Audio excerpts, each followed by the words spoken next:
Hello everyone, I hope you all are doing great. आज के इस लेक्चर में हम देखेंगे कंट्रोलिंग का क्या प्रोसीजर होता है, क्या स्टेप्स इसमें इन्वॉल्व होते हैं। सबसे पहले स्टेप होता है सेट करना उन स्टैंडर्ड्स को जो हमें फ्यूचर में अचीव करने हैं। अब सपोज करो कि आपकी ऑर्गेनाइजेशन में टारगेट है 1000 पीसेस बनाने हैं by the end of the quarter, 3 महीने में 1000 पीस बनाने हैं। तो 3 महीने के बाद हम चेक करेंगे कि क्या हम 1000 पीस बना पाए या नहीं बना पाए, ज़्यादा बनाए कम बनाए। अब एग्जाम्पल लेते हैं कि 1000 हमें साइकिल बनानी है, हमारी फैक्ट्री है जहाँ पर हम बाईसाइकिल बनाते हैं। साइकिल 1000 बनानी है, एक साइकिल को बनाने की कॉस्ट आनी चाहिए ₹500। तो by the end of 3rd month, जब तीसरा महीना पूरा हो जाता है और अगर हमने 1000 साइकिल एग्जैक्टली बना दी और एक साइकिल बनाने की जो कॉस्ट आई, मटेरियल, लेबर, इलेक्ट्रिसिटी सब मिला के 500 या उससे कम आई, तो हम बोलेंगे कि हमने काम इफेक्टिवनेस के साथ और एफिशिएंसी दोनों के साथ कंप्लीट करा। इफेक्टिवनेस के साथ क्यों कंप्लीट हुआ? क्योंकि टाइम पे कंप्लीट हुआ और 1000 साइकिल बन गई। और अगर कॉस्ट बिलो 500 आई या एग्जैक्टली 500 आई per bicycle, then we will also say कि हमारी ऑर्गेनाइजेशन ने एफिशिएंसी के साथ काम करा। एफिशिएंसी में सी कॉस्ट आता है, इफेक्टिवनेस में टी टाइम आता है, तो दोनों बातें वो फुलफिल हो जाएंगी। बट ये सब बहुत बात की बात है। टारगेट क्या है? 1000 साइकिल, 500 की कॉस्ट, ये पहला step. Next step measurement of actual performance. भाई साइकिल 1000 से ज़्यादा बन सकती है, 1000 से कम बन सकती है, कॉस्ट 500 से ज़्यादा आ सकती है, 500 से कम आ सकती है, वो अलग है। हम अभी कंपेयर नहीं कर रहे, हम अभी क्या कर रहे हैं, सिर्फ मेजर कर रहे हैं कि हमने साइकिल बनाई कितनी, हमने कितनी कॉस्ट इनकर करी एक साइकिल बनाने पर। ये सब करने के लिए बेटा बहुत कुछ देखना पड़ेगा हमें। Ultimately gross profit ratio, net profit ratio, return on investment, बहुत क्राइटेरिया होते हैं जिसके थ्रू हम अपनी परफॉर्मेंस को मेजर करते हैं अकॉर्डिंग टू द गोल। एक बार आपने कंपेयर मेजर कर लिया, उसके बाद अब आप करोगे कंपेयर कि जो हमने स्टैंडर्ड सेट करा था 1000 साइकिल्स का फॉर 500 रुपीज़ कॉस्ट, क्या हमारी जो एक्चुअल परफॉर्मेंस है वो उससे ज़्यादा रही या उससे कम रही। So that is comparison. Comparison के बाद कुछ डिफरेंस निकल कर आएगा। डिफरेंस अच्छा भी हो सकता है, डिफरेंस ख़राब भी हो सकता है। अच्छा डिफरेंस किससे बोलोगे? जब या तो हमने 1000 से ज़्यादा साइकिल बना दी और कॉस्ट 500 या उससे कम आई। और दिक्कत कहाँ पर आएगी? जब साइकिल या तो 1000 से कम बनी या कॉस्ट 500 से ज़्यादा आई। तो दोनों ही केसेस में, चाहे आपने अच्छा परफॉर्म करा, चाहे आपने अंडर परफॉर्म करा, खराब परफॉर्म करा, in that situation we will say कि वो negative deviation.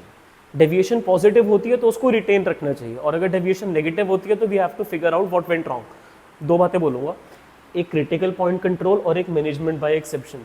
Critical point control वो चीज़ें होती हैं जो इंपॉर्टेंट एरियाज है। देखो मैनेजर हर चीज़ को नहीं फोकस कर सकता कि अल्टीमेटली कोई पर्सन लेट आ रहा है या फिर कोई अपना लंच चलाना भूल गया या कोई छुट्टी पे है, तो इन सब चीज़ों के लिए क्रिटिकल कंट्रोल ज़रूरी नहीं है। क्रिटिकल पॉइंट कंट्रोल वो एरियाज होते हैं जो आपकी कॉस्ट में, जो आपकी परफॉर्मेंस में कहीं ना कहीं बहुत हैवी इंपैक्ट डालेंगे। अब हो सकता है कि लेबर स्ट्राइक पे जाने वाली है बिकॉज उनको वेजेस ज़्यादा चाहिए, तो this is to be control, ये क्रिटिकल पॉइंट कंट्रोल। तो जो की रिजल्ट एरियाज है जो काफ़ी इंपॉर्टेंट है, जिनमें टेंशन आनी चाहिए, so that are to be taken care immediately. तो ये इमीडिएट टेंशन वाले एरियाज है क्रिटिकल पॉइंट कंट्रोल। ठीक है जी।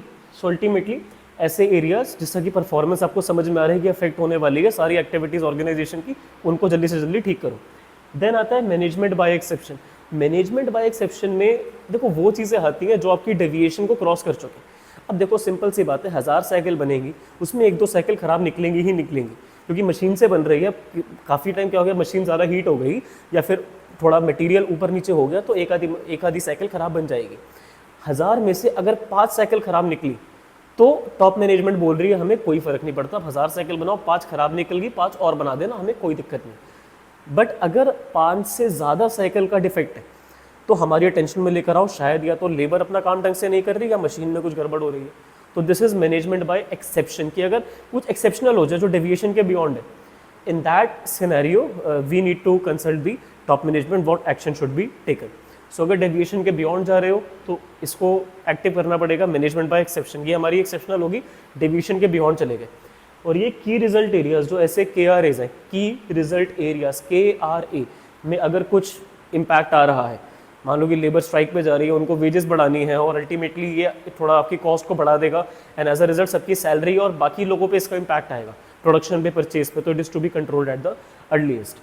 ठीक है जी। ये डेविएशन को ठीक करने के लिए एक्शन लेने, fine, and that's it, last यही हो गया ना। सो आप एक्शन ले रहे हो। अगर लेबर स्ट्राइक पे जाने वाली है तो उनके साथ ज़रा बैठ के म्यूचुअली एग्रीमेंट करा जाए कि how it can be corrected, क्या उनकी डिमांड है। अगर आप ज़्यादा अच्छा परफॉर्म कर रहे हो, अपने 1000 की जगह 1200 साइकिल बना दी, तो लेबर को उसके लिए प्रेज करा जाए।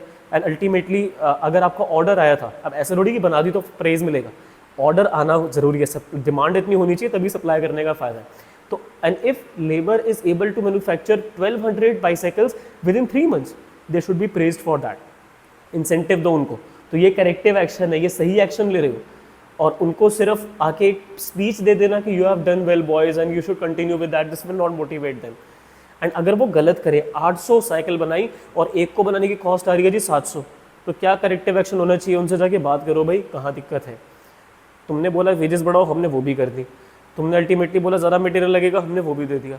But again at the end हमने जहाँ जहाँ पर KRAs थे उनको भी ध्यान रखा, और जो बातें हमारे डेविएशन के बियॉन्ड जा रही थी उनके लिए भी हमने आके पॉलिसीज़ बनाई, प्लानिंग करी, and still you are not able to achieve the target. So in both the scenarios, these are the corrective action that we have to take after analyzing the deviation.